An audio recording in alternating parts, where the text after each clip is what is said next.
evening, I'm Johannsen. Here now the news. Well, it's finally official.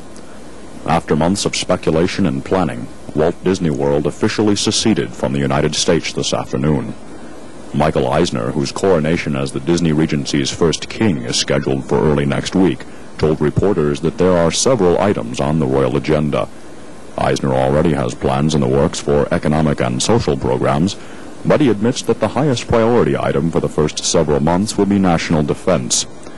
As we speak, Magic Kingdom Imagineers are busy at work in their Orlando facility constructing a state-of-the-art nuclear arsenal. Eisner said that he hopes by this time next year, the happiest place in the world will have first strike capabilities.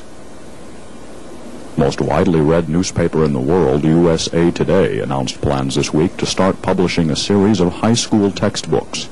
The textbooks will be printed in accordance with the USA Today philosophy: eye-catching graphics, short and easy-to-understand text, and as little factual basis or content as possible.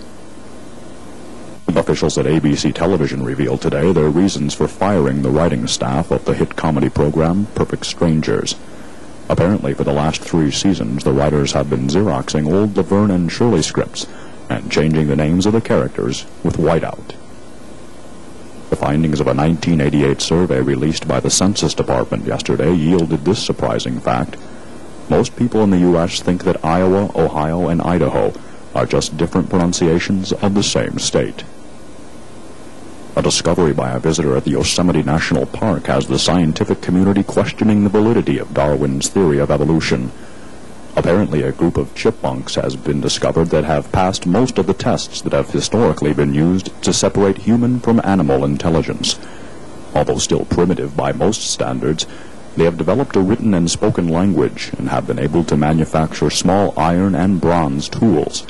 Stanley Gallagher, the tourist who made the discovery, said that he was in a state of complete shock when he saw a group of chipmunks dressed in little leather jackets trying to hotwire his Winnebago. He told a reporter that the experience left him extremely nervous and a little insecure about mankind's position as the dominant species. "What's next?" said Gallagher. "I just hope I don't go home and find a cockroach under the sink with a crescent wrench." It used to be that the kids who drank milk were the same kids who liked to read during recess, but not anymore.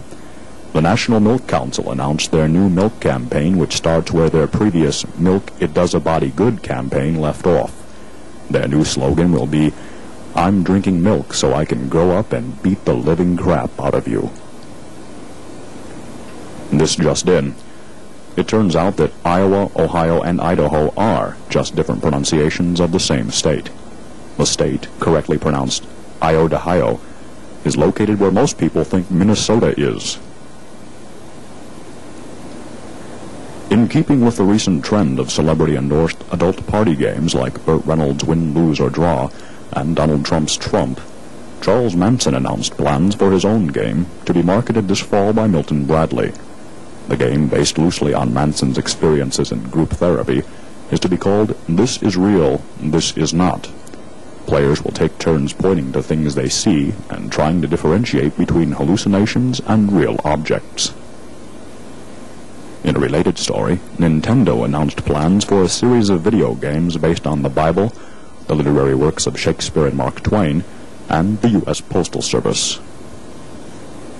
Well, that's the news. I'm Johannsen.